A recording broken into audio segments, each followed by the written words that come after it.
Babysitters. What was your scariest moment on the job? I was reading bedtime stories to 6-year-old Lily Thornton when I noticed the camera in her bedroom ceiling had a red recording light. Not the tiny security camera her parents mentioned during the interview, but a professional setup with a motorized lens that followed my movements across the room. I kept reading about the hungry caterpillar while my stomach twisted into knots, trying to figure out why anyone needed surveillance equipment that tracked a babysitter reading to a child. The Thorntons had seemed normal when they hired me 3 weeks ago. Successful lawyers, beautiful home in the suburbs, references that checked out perfectly. But now I was noticing cameras everywhere. One behind the bookshelf aimed at Lily's bed, another in the closet partially hidden by hanging clothes, a third mounted in the corner disguised as a smoke detector. I counted 5 cameras in this one bedroom and my hands started shaking so badly I had to set down the book. Lily looked up at me with those big brown eyes and asked if I was okay. I forced a smile and told her I just needed some water. In the hallway, I found 3 more cameras pointed at different angles. The bathroom had 2. The playroom downstairs had at least 6 that I could identify. Every single one had that red recording light glowing in the darkness. The Thorntons wouldn't be home for another 4 hours. They'd told me they had dinner reservations downtown, followed by a concert, giving me their usual spiel about how rare it was for them to get couple time. I thought it was sweet how much they trusted me with Lily.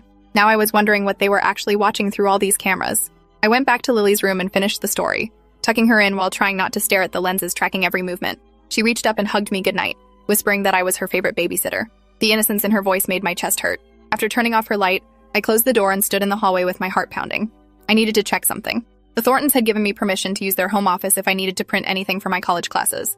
I'd never actually gone in there, but tonight I had a reason. The office door was locked. I tried my emergency key ring that Mrs. Thornton had provided for the house, but none of those keys fit this particular lock. Through the frosted glass panel, I could see the glow of multiple computer monitors. Someone had left equipment running. I pressed my ear against the door and heard a faint humming sound, like servers or recording equipment processing data. My phone buzzed with a text from Mrs. Thornton. "How's Lily? Did she eat all her dinner?" I responded that everything was fine and Lily was asleep. The response came back immediately with a photo attachment. My blood went cold when I opened it. The image showed me standing outside the office door at that exact moment, taken from a camera I hadn't even noticed in the hallway ceiling. The text below read, "Good. Stay out of rooms you're not authorized to enter." I looked up and found the camera, a tiny dome barely visible against the white ceiling. It rotated slightly, adjusting its angle to center on my face. Someone was controlling it remotely. Someone was watching me right now. I walked back downstairs to the living room, trying to act natural even though my hands wouldn't stop shaking. I sat on the couch and pulled out my textbook, pretending to study while my mind raced through possibilities. Maybe the Thorntons were just extremely security conscious. Rich people did that sometimes, right? Cameras everywhere to protect their property and their child.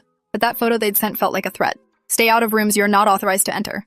The phrasing was wrong, too formal, too controlled. I opened my laptop and did something I probably should have done 3 weeks ago. I Googled Catherine and Michael Thornton lawyers. The first result made my stomach drop. Catherine Thornton was a defense attorney who specialized in protecting wealthy clients accused of financial crimes. Michael Thornton was a corporate lawyer who'd been mentioned in several news articles about helping companies hide assets during investigations. Nothing illegal exactly, but definitely operating in gray areas.